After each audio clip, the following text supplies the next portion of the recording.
welcome to my channel. Today we're going to be having a look at doing a Christmas card.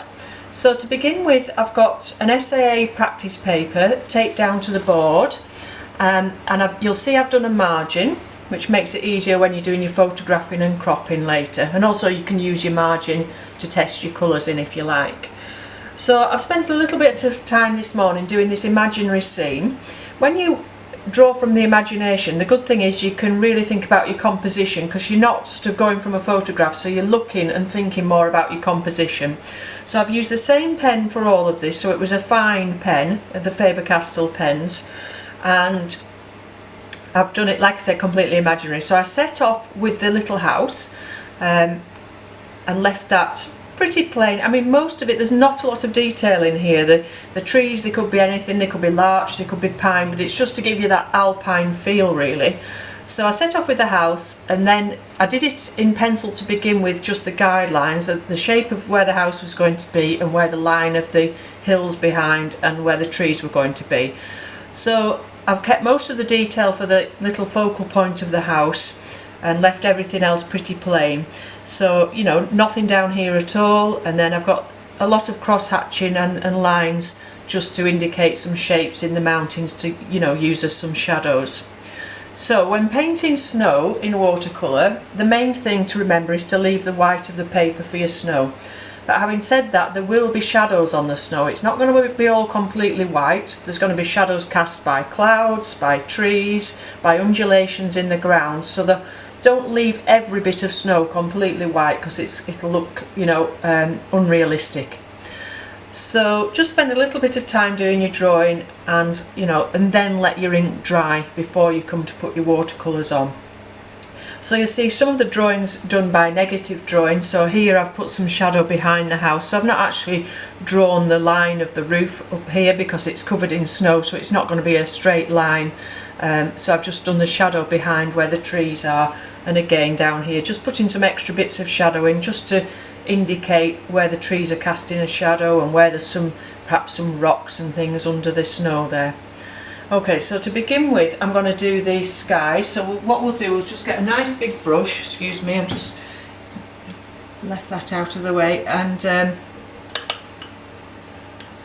it's a nice big flat brush, and just wet the sky area, not sopping wet.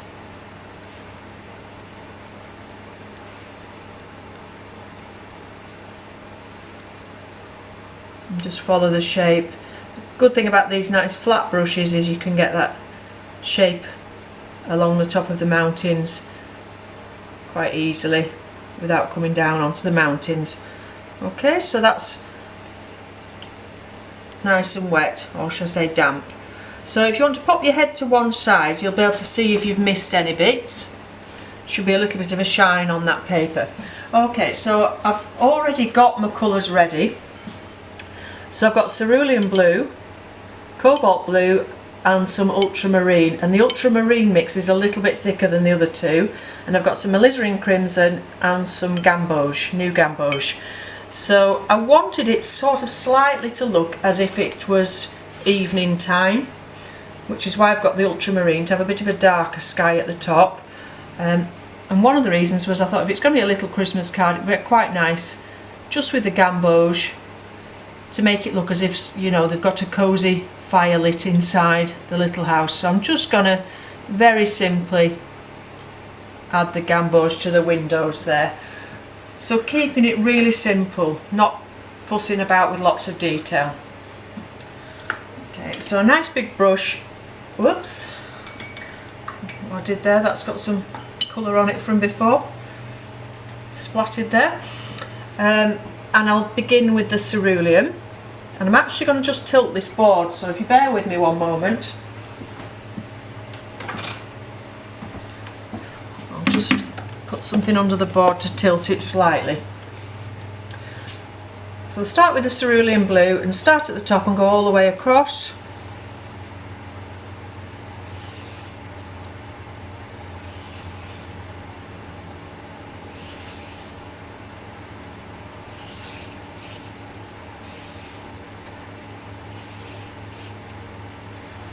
And then as we come to the bottom, go around the shape of the trees and the mountains.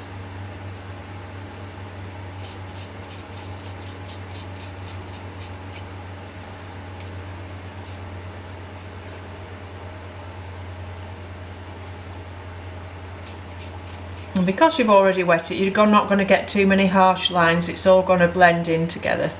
It's drying quite quickly because you'll probably be able to hear I've got my little heater on. It's really cold here this morning, so I'm trying to warm myself up a little bit.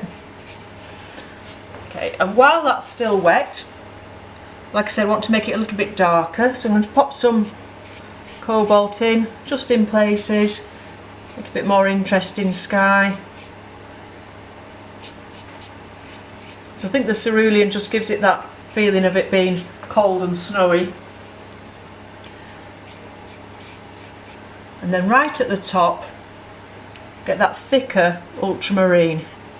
Now it looks very blue at the moment, but don't forget this is going to dry lighter than it goes on.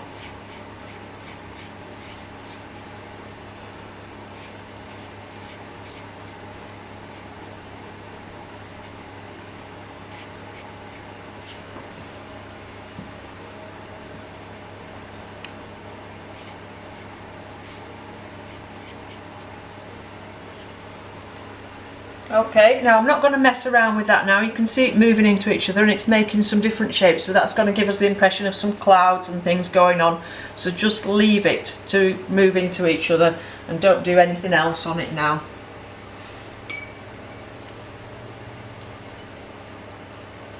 So now I'm going to get a smaller brush and I'm going to look at doing some shadows. Just tidy up that, with a damp brush, just tidy up that edge there where I've gone slightly over. Doesn't matter because that can be some shadows on the top of the hill there.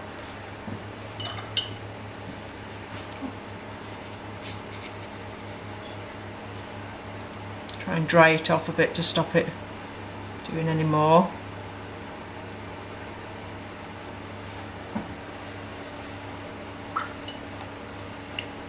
So I'll go and get some of the cerulean to use as a shadow, and I'm just going to go over a lot of the areas where I already did some shadows earlier on. So do one mountain at a time.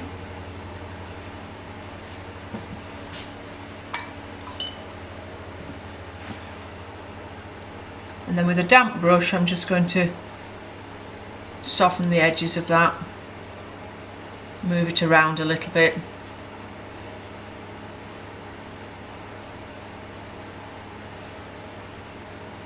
But leaving some areas of white paper.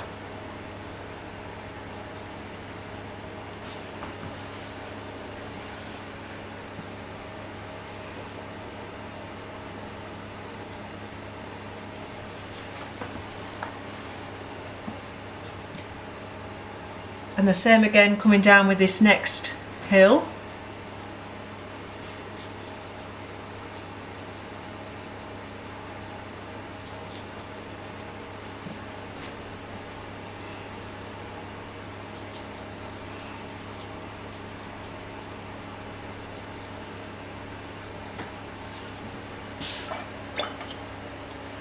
And again, if I just get a damp brush just to soften off these hard edges, so don't let it completely dry, and don't at this stage have a wet brush, it needs to be a damp brush. So what I do, I'll just show you, I'll wet it, to wash it, and then I will squeeze it out like that.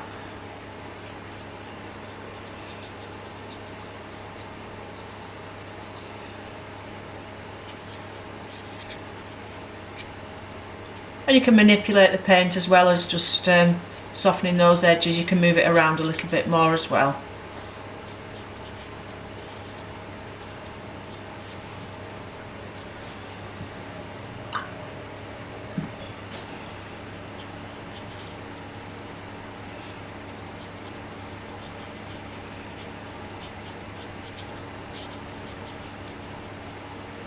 Now before I go on to the other side, and whilst that's all still wet, I'm going to actually add a little touch of the alizarin in places.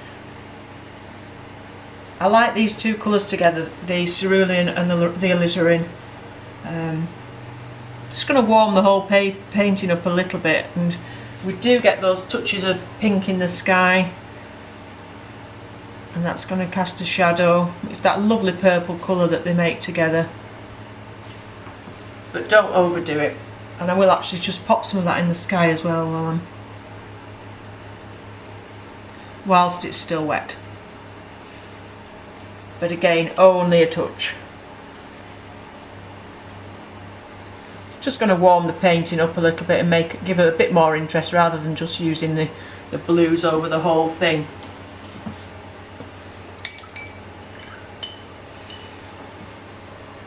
So just doing exactly the same again on this other side.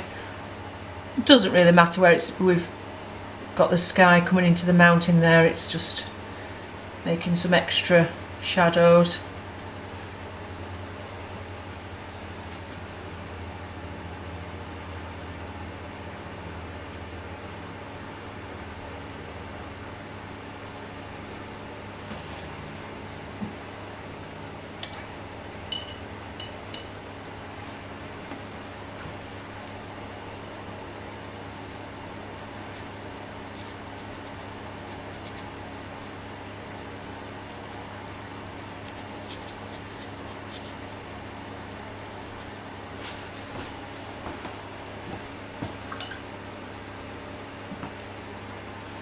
So I'm hoping adding a little bit of pink and the ultramarine as well to the top of the sky, it's going to look a little bit more evening-y, so that we would have those fires and lights in the little house there.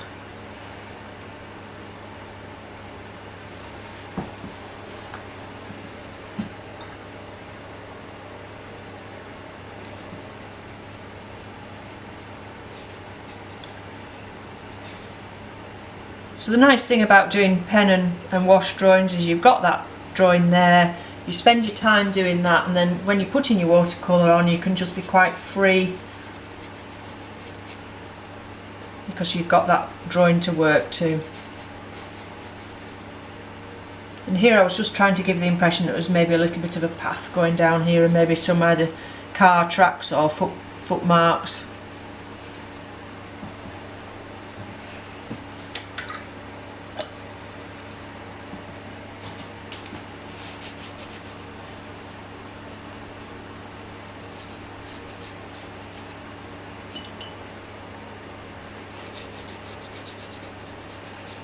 So I'm sure you've heard people when in watercolour talking about happy accidents, and that's when things happen that we didn't really plan but actually they add to the painting. And if I'm just looking up now at this area, I hadn't cleaned my brush properly and I still had some gambos on from when we did the windows, but actually those colours together have made some really nice colours up there. So I think I will just add some gambos in other places. Again, it'll warm the whole thing up and make it a little bit more interesting with some extra colour.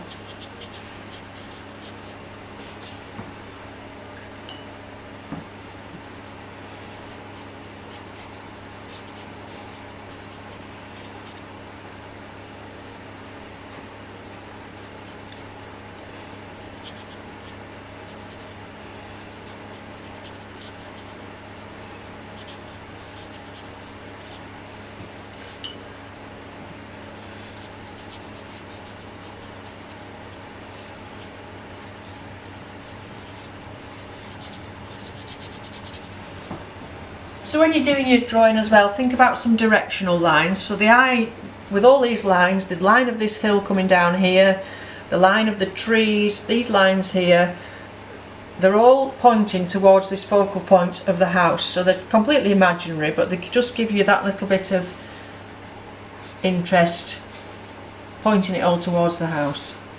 And you can emphasise those with your brush marks, with your watercolour as well.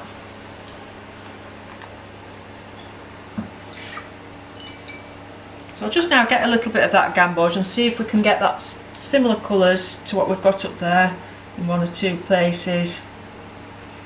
You know, here the light might be actually shining out on the porch.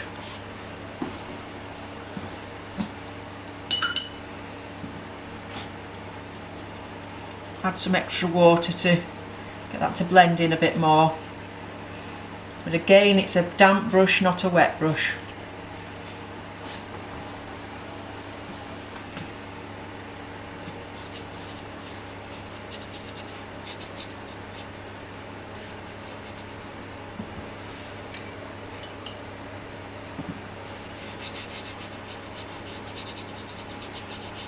Okay, don't get too carried away and end up covering all your white though. You know, still leave that snow there. I think maybe it needs a bit more shadow here somewhere.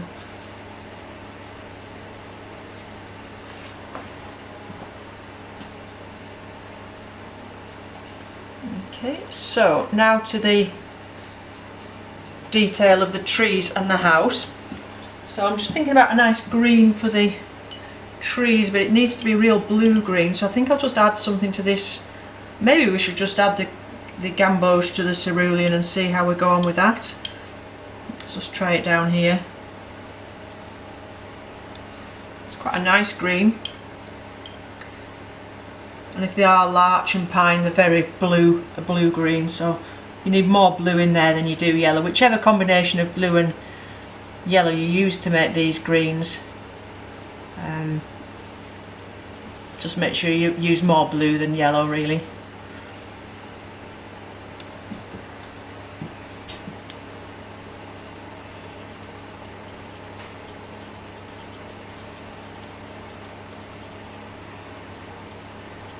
But the drawings of these trees, they're very, very loose, no detail in them, it's just to give that impression of an alpine scene. So don't spend hours worrying about having every branch just right.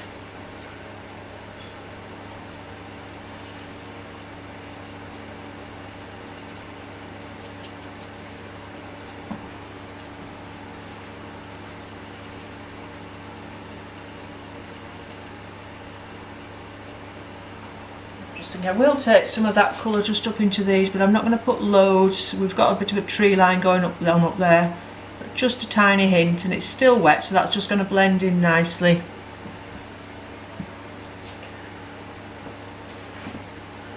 Maybe put some for maybe a bit of grass or whatever's down here just poking through.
Okay, now while that's still wet, I'm going to add a little bit more cerulean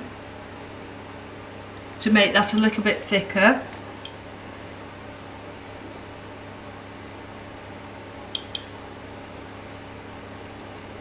And then just touch it in places to add a bit of extra shadow, get a bit of variety in the trees.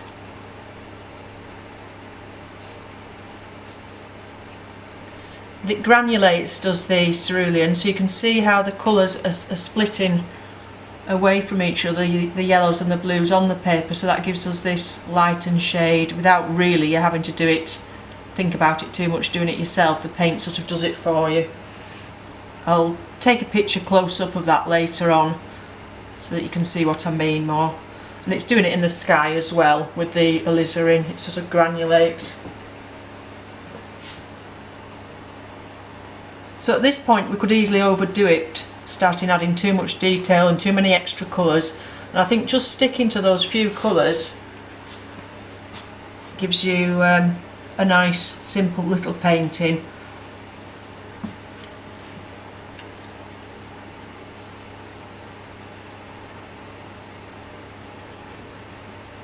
And those two are drying off a little bit. Those were the first two we did, and they're drying off a bit, so maybe, you know, if you don't like the harsh edges, you could just add an extra little bit of water as well. I'm just dropping now extra blue into where it's the darkest and letting it move itself.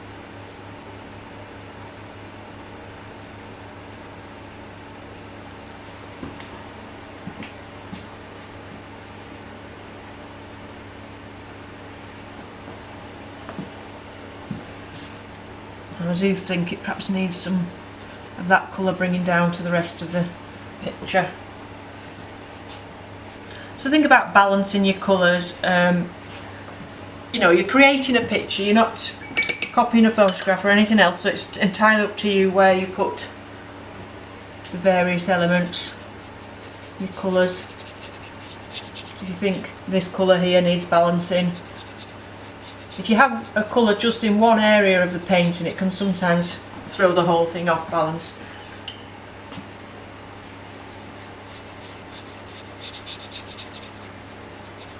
And it could be anything, you know, it can completely imaginary.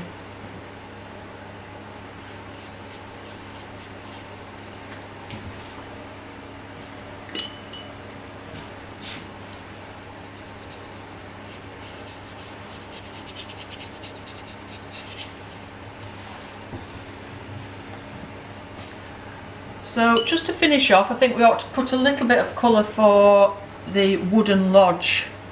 So I'm just going to use straight from the tin really some raw umber, because that's sort of a nice woody colour anyway. And just do that very loosely.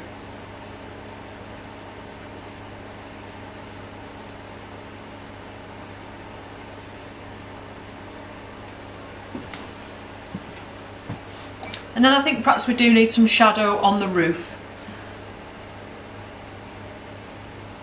So just a tiny bit of the cerulean. It's going to be in some shadow on the top here where the trees and the chimney and everything are casting a shadow. So let's just, and then perhaps not as much lower down.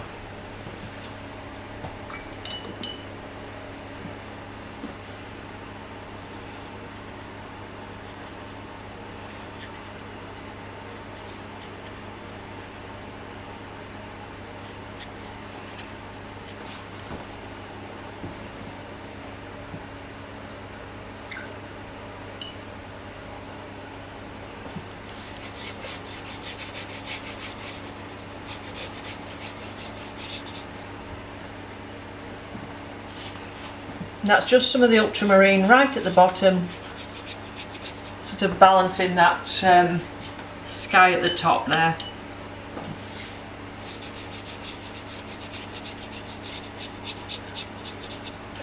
And then we'll leave it to dry and see if we think we need anything adding afterwards. Okay, so now it's dry, you can see how the colours are a lot paler. Now, if you want to test when your watercolours are dry, never touch them with your fingertips, because you've got oil in your hands and that could spoil your painting. So if you want to see if it's dry, use the back of your hand and you'll be able to feel if it's cool or if if it's still damp. So that's nice and dry now. So I don't think I'm going to add to, at this stage you might think actually you need to go a little bit darker in places or whatever, or you might want to add to it. but I think I'm going to leave it like that because I wanted it to be really simple and straightforward, and I didn't want to use too many colours. So I'll just quickly again tell you what colours we used. So it was cerulean blue, cobalt blue, ultramarine blue, new gamboge, alizarin crimson, and the raw umber for the pine on the shed, and that was it. Okay, so have fun with that. Like I said, the main thing about doing snow is to leave some white paper when you're using watercolour, and don't forget to put some shadows on to give a bit of movement and, you know, to show where the lie of the land is underneath that snow, because don't forget there's the land there still underneath the snow. There's maybe rocks, you know, undulations, so make sure that you get a feel for that by putting some shadows in. Okay, and then when you come to take your tape off, I've told you this before, but just don't forget, always take your tape off away from your painting. If you tear it this way towards your painting, you could end up with a big tear straight across, so always take it this way carefully away from your painting. And then because it's on a nice standard size paper with the same margin all the way around, when you photograph it, it will be easy to shrink down to make into a Christmas card. And if you didn't see the video of me talking to you about through that, I'll put the link to that up here. Okay, so enjoy doing some snowy pictures, and thanks for watching, and bye for now.